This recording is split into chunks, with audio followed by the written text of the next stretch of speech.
2,000 Aussies ordered this car before they even test drove it. Let's find out why.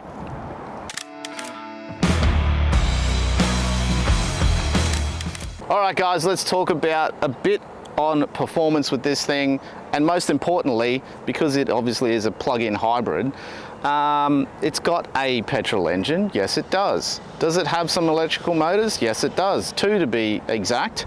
This thing does not have a tail shaft that goes from the gearbox down to the back. It is super weird.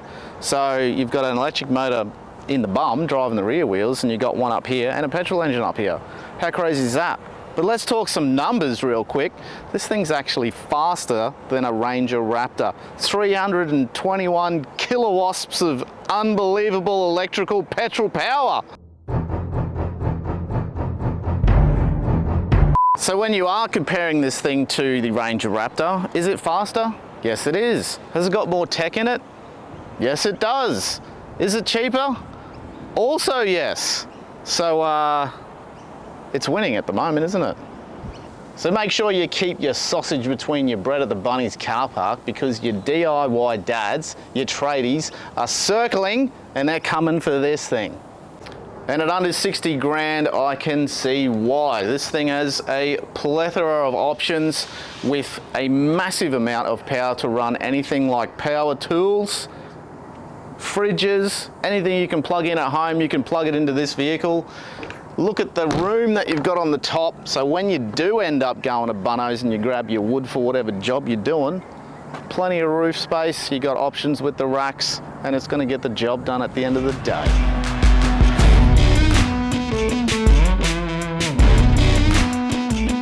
Hi BYD. Hello. Open passenger window. Now isn't that ridiculous? Okay, so let's talk about the interior of this BYD Shark really quickly.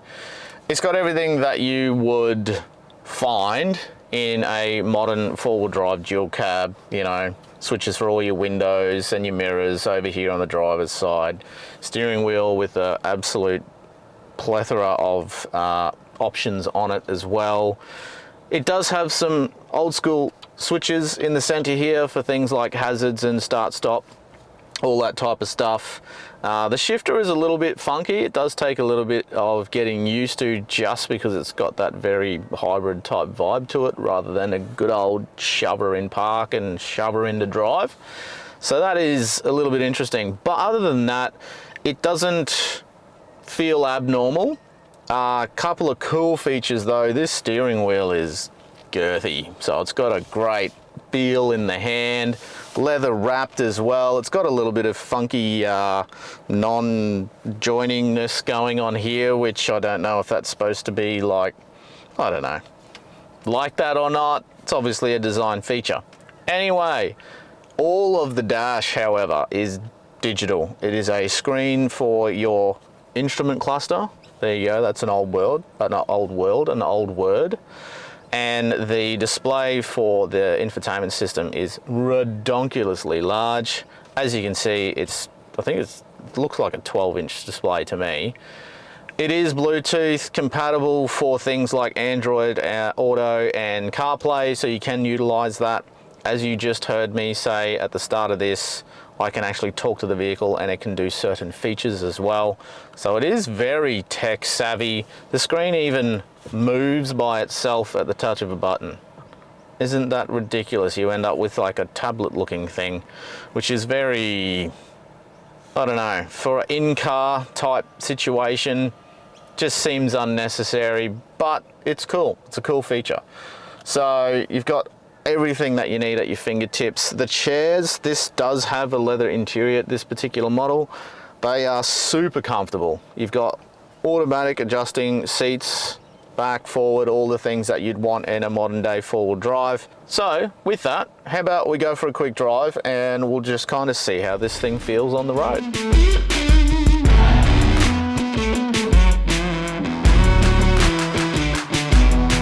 So here we are, driving the Shark, and the girthy steering wheel, I just can't get over it. It just feels nice in hand. So I like that. That's definitely a feature I'm keen on. As previously stated, seating's nice, plenty of, you know, adjustment in the seat for if you're a tall person or if you're a short person, so there's no issues there.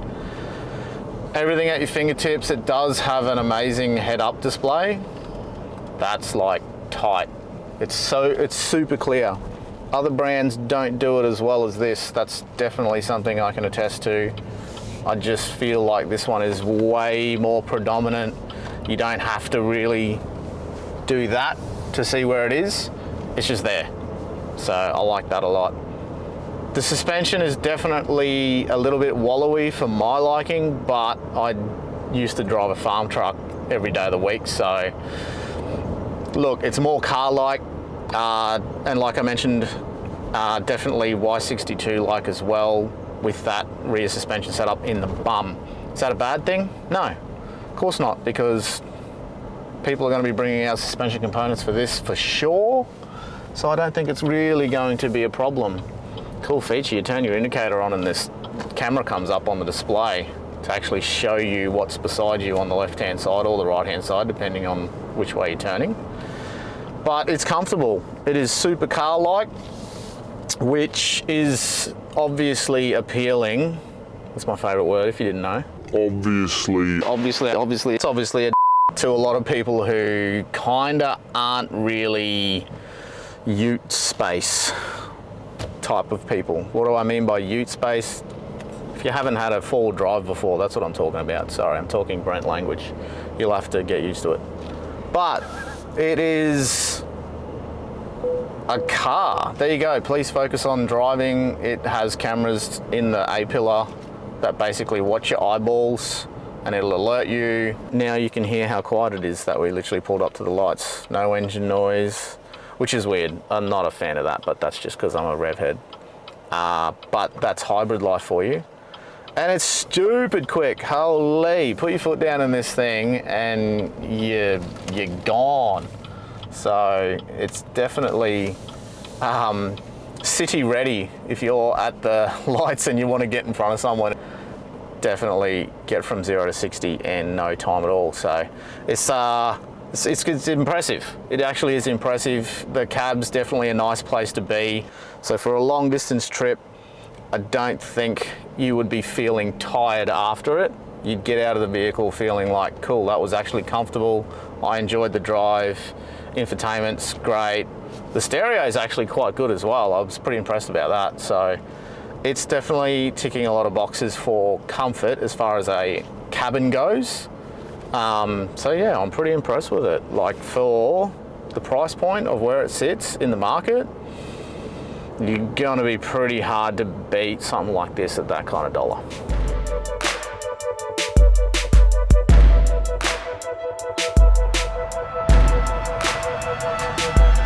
So when it comes to the BYD Shark, I'm actually quite interested to see what the aftermarket industry is going to be doing. Mind you, they did actually bring out a fair bit of their own gear, which is available through the factory for the BYD right now. But I am excited to see what our aftermarket industry is going to do to this vehicle. If you kind of have a keen eye, you'll see that the rear suspension setup is very, very, very similar to a Y62 Patrol, just the way that they do their control arms and all of that bizzo in the back here. So it's going to be very interesting to see what happens in the future when it comes to aftermarket accessories for this particular model. Wheels and tyres are definitely a given. They're just wheels and tyres, so you can pretty much put them on anything. That's going to happen. I think, as you can see, they've got their own canopy top for the tubs. I do believe that you'll have more companies bringing them into the market for these as well, but I think from a commercial perspective, these obviously are stupidly fuel efficient. So things like that really, really are important to big companies that want to use a fleet of vehicles, and I do believe that you'll probably see some form of tray being utilized on the back of these things. Look, they're not the most heavy duty vehicle, but for guys and companies that just want these for a run around, I think that's going to work really, really well. When it comes to the front of these things, you may notice that they are quite wide. this is actually a little bit wider than the Ranger, and it actually is a little bit longer as well. I am looking forward to seeing if different bar options come out. There is 2 options from factory. This is the hooped one. They do a hoopless as well. I think for the front end of these vehicles, it will be nice to see something a little bit more stylish, but I do believe that once that happens, these could be really, really cool looking.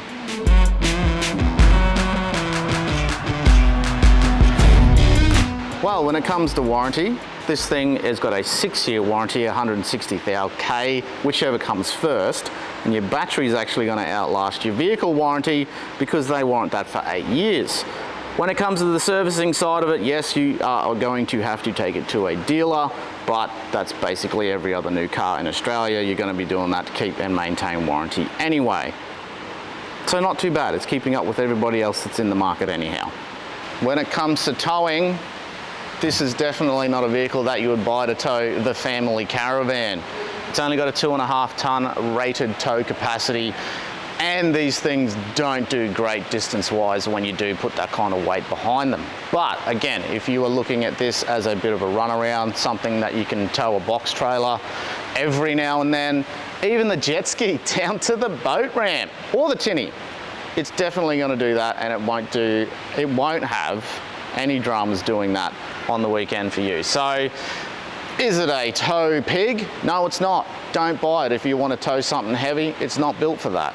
But if you want to use it to tow the jet ski, fantastic. It's going to do it. So guys, is hybrid here to stay? Do you think it's going to be a good thing for the four-wheel drive industry into the future? I mean, look, Toyota's kind of already got the mild hybrid happening already. So does that mean that this is going to become more normal for us here in Australia? Let me know in the comments below what you guys think. Do you think diesel's done? Do you think petrol's on its way out as well? It's up to you. Make sure you put down there, if you are actually a tradie or a DIY dad, would you buy something like this? Would it work for you? I'm gonna let you guys decide on that. Make sure you give me a thumbs up if you like this, guys. If you didn't, subscribe to the channel anyway so you can see me ugly face next week. All right, love you, see you, bye.